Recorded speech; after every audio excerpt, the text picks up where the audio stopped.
नारद संचार आर्थिक समाचार के ताजा अंक में हमारे सभी दर्शकों का एक बार फिर से स्वागत है। मैं हूं महावीर सिंह और आज है 14 जुलाई 2025। आज के इस वीडियो में हम बात करेंगे खुदरा महंगाई के बारे में। खुदरा महंगाई का आंकड़ा जून 2025, जो ताज़ा आंकड़ा है वो जून 2025 का है और जो भी इसमें आंकड़े आपको बताए जाएंगे वो सभी प्रोविजनल हैं, यानी फाइनल नहीं है, अस्थाई है। आने वाले 1-2 महीने के बाद ये फाइनल होते हैं। थोड़ा बहुत मामूली बदलाव इनमें होता है। तो जून 2025 में खुदरा महंगाई का जो इंडेक्स है उसमें जो वृद्धि हुई उसके हिसाब से जो कंज्यूमर प्राइस इंडेक्स की महंगाई है वो 2.10% रही है, यानी बहुत जो रिजर्व बैंक का सामान्य स्तर है 4% का, उसके भी आधे पे है, 2.10%। यानी जून 2024 के मुकाबले जून 2025 में जो महंगाई बढ़ी है वो सिर्फ 2.10% बढ़ी है, ज़्यादा नहीं बढ़ी है। तो इसको हम कह सकते हैं कि महंगाई काबू में है, महंगाई का आंकड़ा काबू में है। ये ओवरऑल पिक्चर है। जो तमाम चीज़ें हैं मैं कंज्यूमर प्राइस इंडेक्स में हम जिनका गणना करते हैं उन सब का गणना करने के बाद ये पिक्चर है कि सिर्फ 2.10% बढ़ी है। हालांकि उसमें आप कह सकते हैं जो पर्टिकुलर चीज़ें हैं जैसे खाने के तेल हैं और कोकोनट कोपरा है, तो कई चीज़ों के दाम बढ़े भी हैं और कई चीज़ों के दाम घटे भी हैं, लेकिन कुल मिलाकर जो इंडेक्स की गणना है उसके बाद जो आंकड़ा आया है तो वो है 2.10% जो खुदरा महंगाई का आंकड़ा है। मई में ये आंकड़ा था 2.82%, मई 2025 में 2.82% और जून 2025 में 2.10%। तो महंगाई बढ़ने की जो रफ्तार है वो और धीमी पड़ गई है, ज़्यादा तेज़ी से महंगाई नहीं बढ़ रही है। और वहीं अगर हम एक साल पहले की बात करें जून 2024 में, तो जून 2024 में ये था 5.08% पर। जून 2024 में महंगाई बढ़ रही थी 5.08% के हिसाब से और जून 2025 में ये आ गई 2.10%। और अगर हम खाद्य महंगाई की बात करें, यानी सिर्फ खाने पीने की चीज़ों का जो इंडेक्स है जिसमें ज़्यादातर खाने पीने की चीज़ें शामिल है, तो वो all India consumer food price index, अखिल भारतीय उपभोक्ता खाद्य मूल्य सूचकांक पर आधारित जो महंगाई है वो जून में माइनस हो गई है। माइनस का मतलब घट गई है, मतलब खुदरा महंगाई तो अभी भी 2% बढ़ रही है, लेकिन जो खाद्य महंगाई है वो घट गई है, 1.06% गिरावट आ गई है। तो खाने पीने की चीज़ों का जो इंडेक्स है वो कम हुआ है। तो इससे आप समझ सकते हैं कि महंगाई खाने पीने की चीज़ों के दाम में गिरावट की वजह से ही महंगाई का आंकड़ा फिलहाल काबू में है। एक साल पहले जून की अगर हम बात करें तो खाने पीने की चीज़ें आलू, प्याज, टमाटर, दालें, अंडा, मीट, मछली, दूध वगैरह वगैरह ये सब चीज़ें जो है खाने पीने, तो वो था 9.36%। एक साल पहले जून में खाद्य मुद्रास्फीति पर आधारित महंगाई 9.36% थी और जून 2025 में ये आ गई है -1.06%, यानी गिरावट आ रही है, इसमें कमी है। तो खाने पीने की चीज़ें कौन सी सस्ती हुई हैं?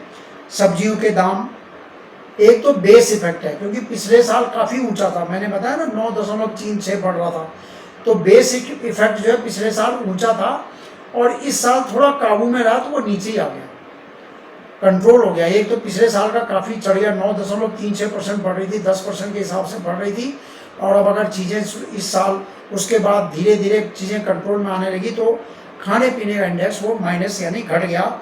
सब्जियों के दाम, दाल और उसके उत्पाद जो हैं, मीट हो गई, मछली हो गई, अनाज और उसके प्रोडक्ट, चीनी, कन्फेक्शनरी, दूध उत्पाद और मसालों के दाम, ये जो है इनमें गिरावट आई है। तो इसलिए फूड इन्फ्लेशन माइनस हुआ है।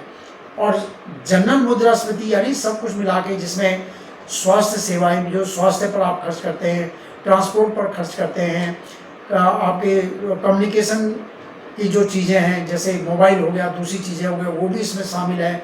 मकान पर क्या क्या खर्च करते हैं, मकान की जो रेगुलर जो खर्चा होता है, और खाने पीने की चीज़ है, पेट्रोल डीजल है, ये सब चीज़ों का तमाम मिला के जो कंज्यूमर प्राइस इंडेक्स है वो है 2.10% बढ़ा है, ऊपर है अभी, लेकिन मई के मुकाबले थोड़ा नीचे आया, तो बढ़ने की रफ्तार धीमी पड़ी। मैंने आपको हमेशा बताया कि महंगाई, अगर मैं कहूँ जून में महंगाई कम हो गई है, तो महंगाई कम होने का मतलब ये नहीं कि बिल्कुल घट गई है, मई के मुकाबले कम हुई है, और पिछले साल के मुकाबले भी काफ़ी कम है, लेकिन महंगाई 2% बढ़ी है जून में, पिछले साल जून के मुकाबले इस साल जून में 2% बढ़ी है। तो रिजर्व बैंक मानता है 4% रहती है तो कोई ज़्यादा चिंता की बात नहीं है, वो सामान्य है, 4% तक का उसका जो है वो वहनीय स्तर उसको मानता है। तो अब 2.10% तक तो हो सकता है रिजर्व बैंक अगली जो समीक्षा करेगा अगस्त में, उसमें ब्याज दरों में और कमी कर दे, 0.25% की और कमी कर सकता है, क्योंकि रिजर्व बैंक ये कहता है कि अगर महंगाई तेज हो गई है तो इसका मतलब लोग जो है खरीदारी कम करेंगे, खरीदारी कम करेंगे तो जो है इकोनॉमी में जो हमारी अर्थव्यवस्था है उसकी रफ्तार धीमी पड़ जाएगी, तो मांग बढ़े, इसलिए रिजर्व बैंक जो है महंगाई कम, ब्याज दरें कम करता है। तो ब्याज दरें कम कर दी उसने, 1% 1.5% घटा दिया है, उसके बावजूद भी अभी महंगाई ज़्यादा तेज़ी से नहीं बढ़ रही है, तो इसलिए हो सकता है कि अभी अगले महीने जो समीक्षा होगी मौद्रिक नीति की, उसमें रिजर्व बैंक चीज़ों जो ब्याज दर है उसमें और कमी कर दे। अगर हम राज्यों की बात करें तो केरल में जून में सबसे ज़्यादा महंगाई है, 6.71%, पंजाब में 4.67%, जम्मू कश्मीर में 4.38%, उत्तराखंड में 3.40%, हरियाणा में 3.10% बढ़ी है जून में, और ऑल इंडिया कितना है 2.10%। अगर मैं सीधे चीज़ों की बात करूं तो सरसों तेल, खाने पीने की जो तेल है, खाने के तेल वो महंगे हो रहे हैं। सरसों तेल 18% बढ़ा है जून में, जून 2024 के मुकाबले। रिफाइंड तेल 23.5% बढ़ा है। सोना और चांदी वो तो आप जानते ही हैं बढ़ गया, सोने के दाम करीब 36% बढ़ गए, चांदी के दाम 18% बढ़े हैं। कोकोनट कोपड़ा 41% बढ़ा है। नारियल का तेल 97% महंगा हुआ है जून में। और घटने की बात करें, चिकन 10% घटा है, आलू 25%, आलू के दाम 25% घटे हैं, प्याज के दाम 31% घटे हैं, तूर दाल, अरहर की दाल 25% सस्ती हुई है, और जीरा 16.19% घटा है पिछले साल के मुकाबले। पिछले साल उसका दाम जून में जितना था, इस साल जो है ये इनमें इतनी गिरावट आई है। चलते चलते थोक मुद्रास्फीति के आंकड़े भी आज जारी में, थोक महंगाई का आंकड़ा है जून में -0.13%, यानी थोक महंगाई में कोई ज़्यादा गड़बड़ नहीं हुई है, पिछले साल के मुकाबले बराबर ही है, बल्कि 0.13% कम हुई है जून टू जून। फूड आर्टिकल जो खाने पीने की वस्तुएं उनमें कमी आई है, खनिज तेल जो है वो सस्ते हुए हैं, बेसिक धातु जो है वो सस्ती हुई है, क्रूड पेट्रोलियम और प्राकृतिक गैस उसके दाम भी कुछ कम हुए हैं। तो कुल मिलाकर जो है महंगाई का आंकड़ा काबू में है, और अगर महंगाई का आंकड़ा काबू में, रिजर्व बैंक के जो संतोषजनक स्तर है उससे काफ़ी नीचे है, तो आने वाले महीने में जो मौद्रिक नीति की समीक्षा रिजर्व बैंक करेगा उसमें ब्याज दरों में कुछ और कटौती की उम्मीद की जा सकती है। तो ये थी महंगाई के बाद। मैंने आपको बताया कि पिछले साल ये अक्टूबर 2025 में जो महंगाई थी वो सबसे ज़्यादा थी। अक्टूबर 2024, माफ़ कीजिए, अक्टूबर 2024 में खुदरा महंगाई थी 6.21% और खाद्य महंगाई थी 10.87%, और अब जून 2025 में खुदरा महंगाई आ गई है 2.10% पर, और खाद्य महंगाई आ गई है -1.06, यानी खाद्य वस्तुओं के दाम घटे हैं 1.06%। तो इसके साथ ही वीडियो को हम विराम देते हैं। हमारे वीडियो को लाइक कीजिए, शेयर कीजिए, और आपका कोई सुझाव है, टिप्पणी है तो ज़रूर दीजिए, और हमारे इस चैनल को सब्सक्राइब जरूर कीजिए। नमस्कार।